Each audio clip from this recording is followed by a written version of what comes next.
That's right. I am Kira.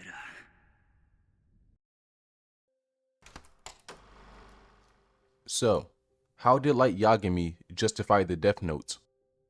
To answer that question, we need to know who Light Yagami is, what his goals were, and why he inevitably went down the dark path he did. To understand that, we need to start from the beginning.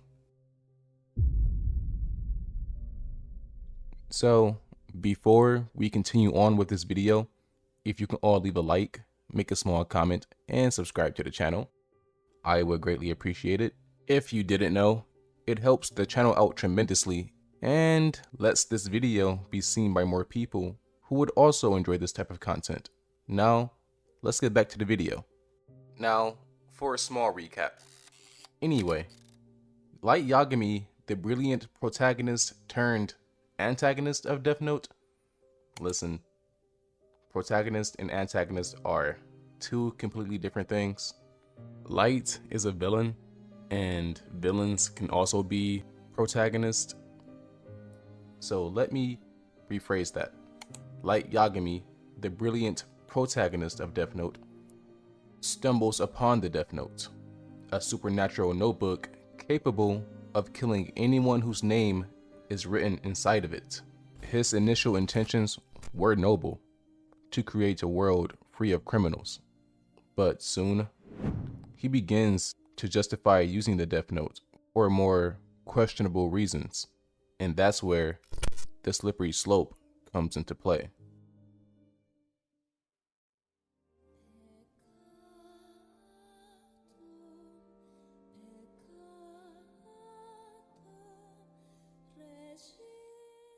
At first, Light's intentions seem noble, as I've said before. He's determined to use the Death Note to rid the world of evil by targeting criminals and others he deems to be unjust. He solely sees himself as a righteous force. By eliminating these individuals, he can create a better and safer world. However, Light Yagami. Farewell, Ray Penber.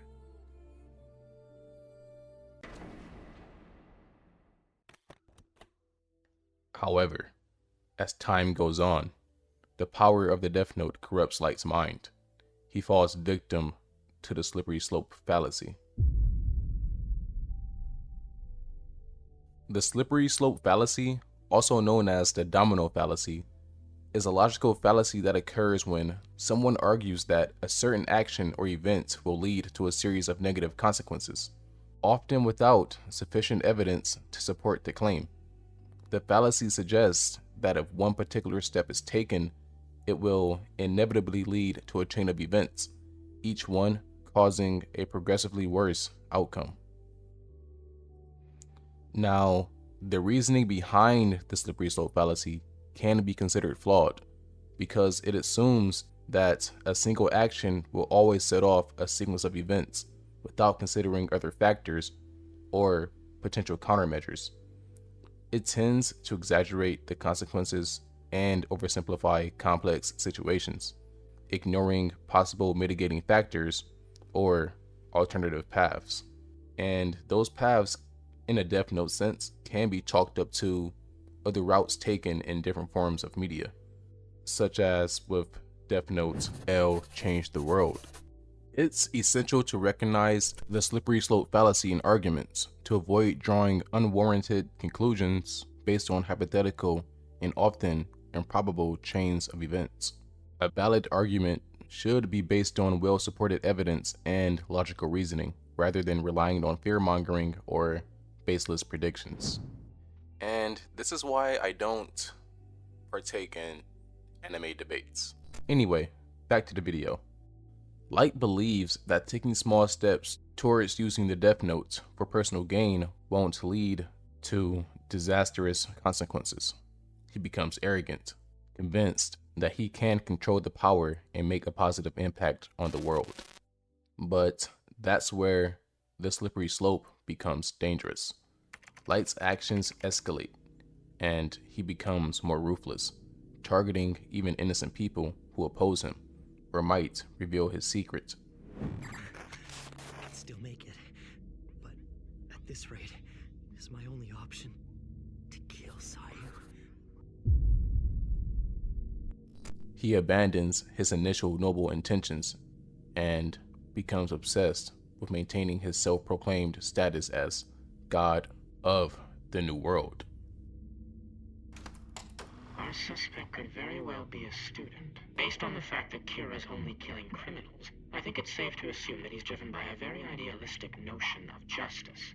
It's highly possible he may even aspire to be some sort of godlike figure. We're dealing with an individual who has a very childish concept of right and wrong.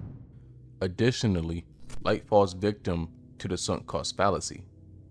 The sunk cost fallacy, also known as the Concord fallacy, is a cognitive bias that occurs when individuals or organizations make decisions based on resources such as time, money, or effort they have already invested in a particular endeavor, rather than objectively evaluating the future potential or benefits. The fallacy suggests that people are reluctant to abandon a project or decision because they feel they have already sunk considerable resources into it and are emotionally attached to the past investments. Looking at it from the perspective of Death Note, and more specifically Light, this can be equated to how Light already begun his killings and built himself up to be some sort of divine figure who judges evil in the world. We know Light isn't the most emotionally caring individual, but what he had become attached to was what he had done and what he ultimately believed himself to be. If Light were to stop his judgments, he would be nothing more than a serial killer. What would all those lost lives mean if he were to stop? Nothing. To him, each lost life was one more step towards a perfect world. So, to keep up the facade of a false god he had built up, he had to continue.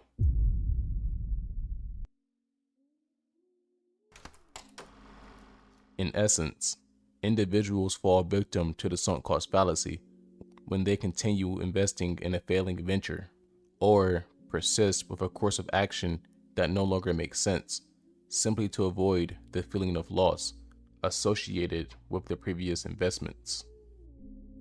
Light feels compelled to keep going down this dark path because he's already invested so much in it. The more he uses the Death Note, the harder it becomes for him to turn back. He's convinced that he must continue to justify his actions despite the consequences piling up around him. Throughout the series, Light is torn between his pursuit of a better world and the realization that he's turned into a murderer. His ego, fueled by the power of the Death Note, blinds him to the horrors he's perpetrating and the danger he poses to himself and those close to him. The tragic part of Light's character lies in how he justifies his actions to maintain his self-righteousness, even as he becomes more and more ruthless. He spirals further into darkness, believing he must continue on his path to avoid the consequences of stopping.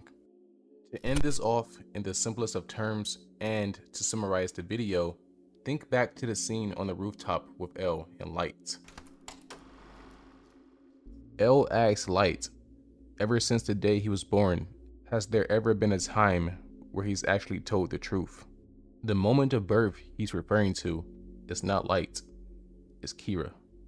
This interaction may seem small in the grand scope of things.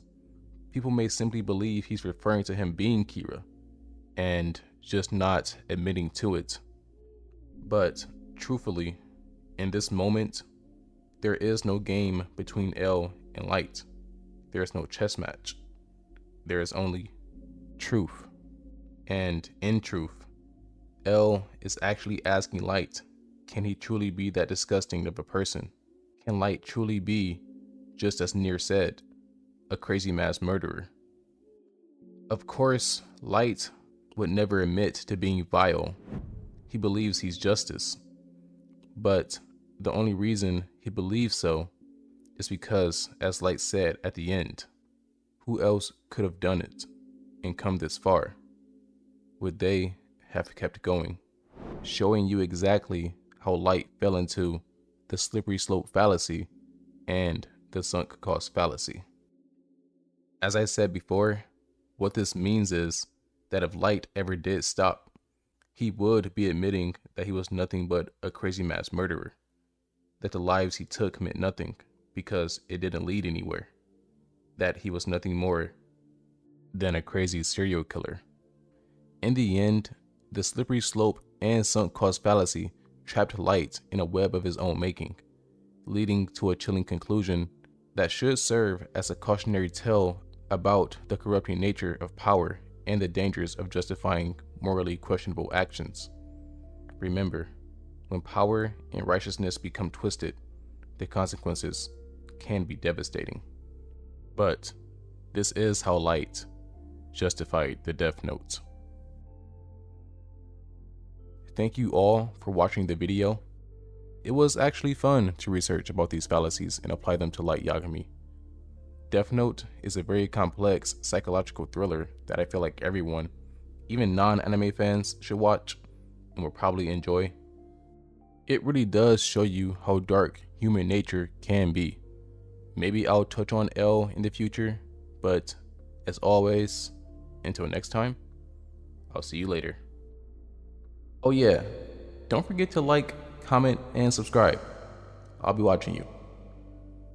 Thank you again. I'll see you later.